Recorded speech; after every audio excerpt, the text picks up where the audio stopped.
do you get to Sydney and back in minutes? How pongy was Parliament? How can you be too careful?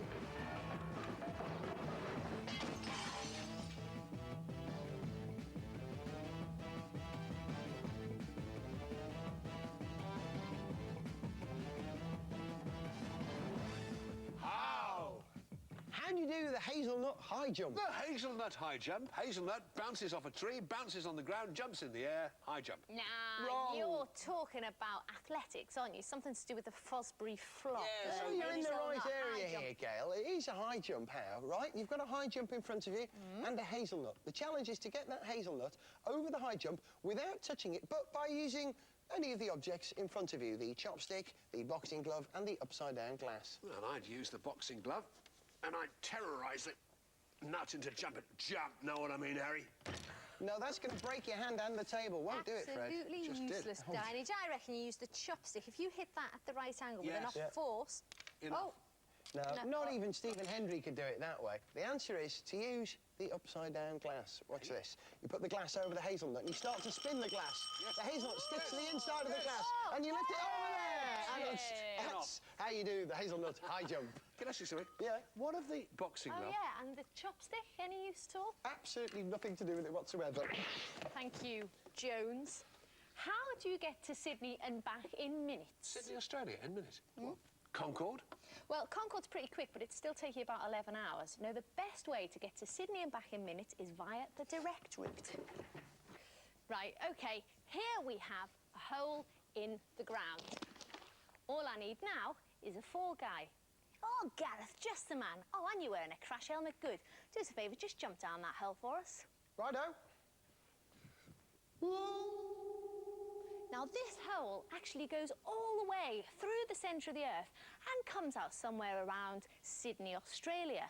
Now, Gareth is plummeting through the Earth, pulled by the Earth's gravity, and he's going faster and faster and faster till he reaches the centre of the Earth, where something slightly odd happens. Because there's no Earth below him, he actually experiences weightlessness because of the lack of the force of gravity. But he's going so fast, he carries on straight through and slows down for the second half of his journey, where he reaches Australia feet first. I think I can hear Gareth coming. Yes, here he is. Oh! Hi, Fred. Whoa! And there he goes again. However, Gareth's holiday in Australia would be a bit brief, as he'd start falling straight back down again, and he'd fall and fall right back again through the centre of the Earth. Now, I know this is a bit fanciful. First of all, the centre of the Earth is actually made of molten rock, so he'd probably be burnt to a cinder. Secondly, I'd imagine that drilling that hole would be pretty tricky, and he'd bang himself all the way through on the rough sides. It'd also take a bit longer than our man here is taking to go through the middle, about an hour and a half for the round trip. However, how fast can you travel to Australia? Well, via the direct route in about 40 minutes. How do we get him back? Ah, welcome back, mate. Thanks, guys. How did he get back so quickly? Concorde. How pongy was Parliament? Well, Fred, I know politicians produce a lot of hot air, but really... Well, this how actually goes back more than 100 years, when London was expanding at an extraordinary rate. More people meant more waste. I'm not just talking about human waste, but industrial waste as well. And sadly, they tended to pour a lot of it into the River Thames. Oh. Now, about 150 years ago, the River Thames was a revolting thing, a hideous, toxic mess, really, full of human waste,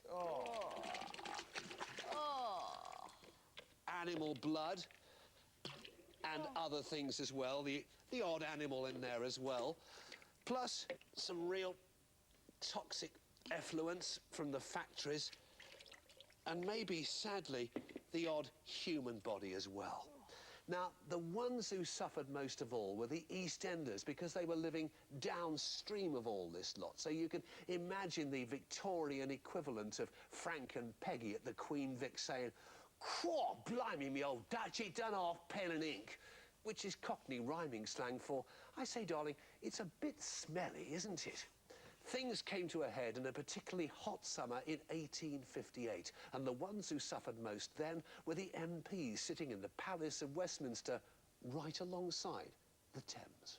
Order! Mr. Percy! Mr. Speaker? I'm sorry, would you mind taking your peg off? I can't understand a word you're saying. Hello. I'm the Right Honourable Jocelyn Percy, MP for Launceston and reformer of London's sewage system. Something must be done. Here, I quite agree. Let's put a curtain over the window. That'll keep the smell out. Well, yes, the windows were covered with canvas sheets soaked in bleach and a salt solution. The effect on the smell, well, it was nil. Only now it was dark and smelly. I still say something must be done. Here. How about we block off the sewers that lead into the river? No, because then all the sewage will overflow into the streets and Piccadilly will be awash. All right then, clever clogs. Well, what do you think we should do then? Well, what they did was to employ an engineer called Sir Joseph Bazalgette to build a sewage system under the streets of London and along the banks of the river, and indeed that's how the Thames embankment came to be formed.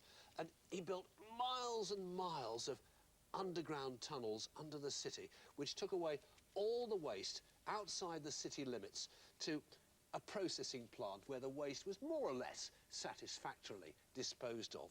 And London still relies on this sewage system to this day, and all because Parliament was a little bit pongy all those years ago. Whoa. How dangerous is a nut? Well, you've got to be careful with peanuts. Peanuts are extremely dangerous. People can be allergic to them and can die through They eating can. These are the peanuts that you're thinking of. But believe it or not, these things aren't even nuts. They belong to the same family as beans and peas. They're strictly legumes, so they don't count at all. Now, I'm talking about true nuts. Take the Brazil nut. Now, Brazil nuts only grow in a certain part of the Amazon rainforest in South America. On the tree, they don't actually look like this at all. They grow in pods like this. And you can see they're really tightly packed. You get between 12 and 24 Brazil nuts in every pod, and they're kind of like segments of an orange, really. Now, when that pod's ripe, it falls from the tree, and you're talking 40 metres. Can you imagine how fast it's going? And hits whack the on ground? the conch, couldn't It certainly would. It'd be very dangerous to anyone walking underneath, unless, of course, they were wearing a crash helmet. You see a lot of those in the jungle. You certainly do. I think they could do with them. You could also do with a crash helmet if you lived in a part of the world where these things grow. Now, children, do you know what this is? Do you know what it is, Gareth? It's a coconut. It's a coconut, It miss. is a coconut. You only knew that because he told you. But it's not the coconut that we usually see, is it? We usually see the brown, hairy kind of coconut. But this grows inside this fleshy green exterior. But this also, you know, when this falls, you know how high a coconut tree is, that could really do you a bit of damage. Now, what about these things? Cashews, lovely. Cashew nuts. You wouldn't think they were dangerous at No. all, would you? No, I think yeah, I'll take that's my all. crash helmet off now, then. Unless you swallow Would you them. like one of those? Well, if you did come across that in the wild, you'd want to be really careful because they grow on the end of a pear-shaped fruit. They're just a tiny little sliver at the end, actually called a cashew apple, although it's pear-shaped. And the nut itself is covered with a caustic oil, a protective layer, and it has to be processed and burnt off. So you can't eat them till it's been processed. If you even touched it, I mean, we've got a picture of a guy there holding one, but he's obviously built up a tolerance, but it will blister your skin if you held it before. Is there anything you don't know about nuts? There's absolutely nothing. Working with you, Fred, I've learned it all. So how dangerous are nuts? Well, they're not dangerous at all, really, unless you get smacked on the head, burnt by caustic oil, or you're allergic to them. Perfectly safe. Gareth, you're nuts. Fred, you're crackers. Hey! Boom, boom.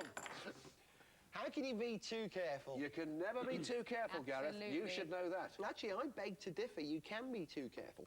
For instance, have you ever heard of someone called Jean Daniel Colladon? No. Precisely.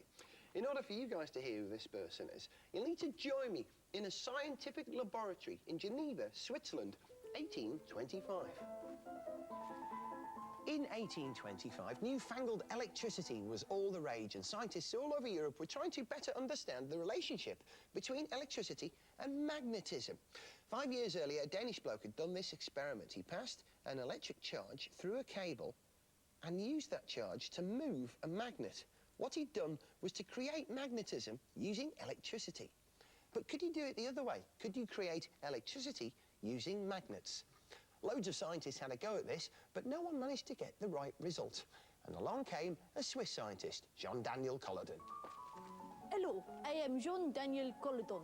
You see, the problem the people have been having is they are not careful enough. They have the meter set up too close to the experiment. They must be more careful.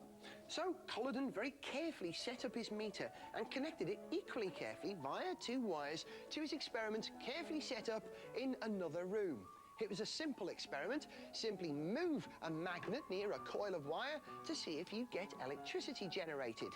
If he did, the meter would move. Nothing. Try again. Sadly, Colladon's experiment had worked.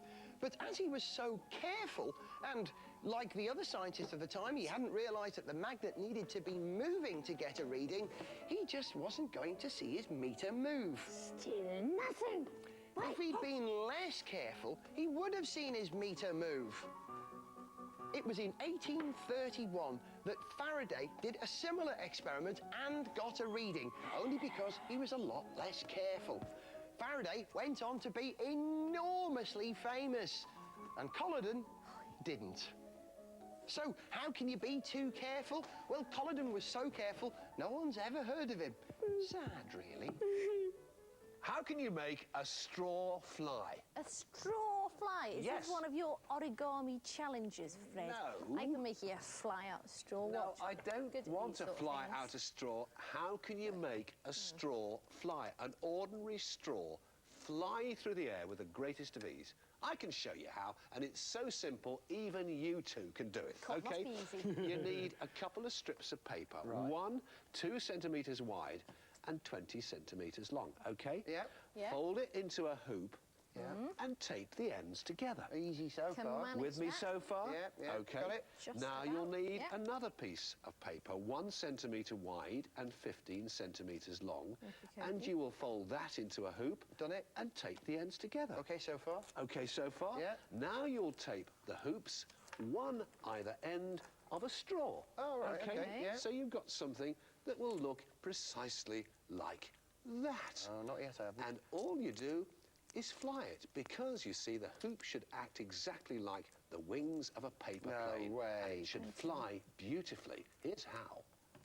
Look. Wow. Wait. Yeah, let's have a go then. All right, have a go. Yep. Still haven't Oh, got there that. are acrobatics. Not bad. It should be more like this. Right, you have the big ready? hoop at the front, yeah? Ready? Yeah. Steady. Lovely. Oh, that one needs Okay, trimming, I think. ready? Yep. Not bad. Oh! Oh, same bit works. of Final attempt. nosedive. So, how do you make a straw fly? Simply add some hoops. That's how. How lively is your carpet? How lively. Well, in your house, the carpets are so brightly coloured. It's fantastic. They're really lively. Yeah, in my house, they just sort of sit still, though. Not Yeah. very lively at all. Well, I'm actually not talking about carpets right now. I'm talking about bugs. You see, bugs are absolutely everywhere. They love us, we hate them. These are dust mites. Dust mites are about 1/3 of a millimetre long. They're sort of a distant cousin of the spider, and they feed on dust. What is dust, exactly? Well, dust is mainly pollen and fibres and little bits of insect body, but most of all, it's dead skin which flakes off us constantly. Ooh. And there's one thing that bugs hate more than anything. What's that? A good spring clean. Oh, lovely. Human skin. The national favourite. Oh, Gail, mate, nice to see you back. I was worried about you after the last great hoovering. Oh, no, I escaped all right. Oh, look, that giant human thing's about to scratch his head. Oh, I love it. So, how lively is your carpet? Well, very, if it's full of dust mites. And that's how for now. Our carpets are literally crawling with these creatures. Yuck. On Monday, we'll be finding out who invented frozen foods. I should be revealing the secret of the traditional Scottish quilt. And how clocks go round clockwise. Until then, one sugar lump 2 cups. How do you put that sugar lump in both cups? Can't be done. Dunno. It can, and on Monday we'll tell you.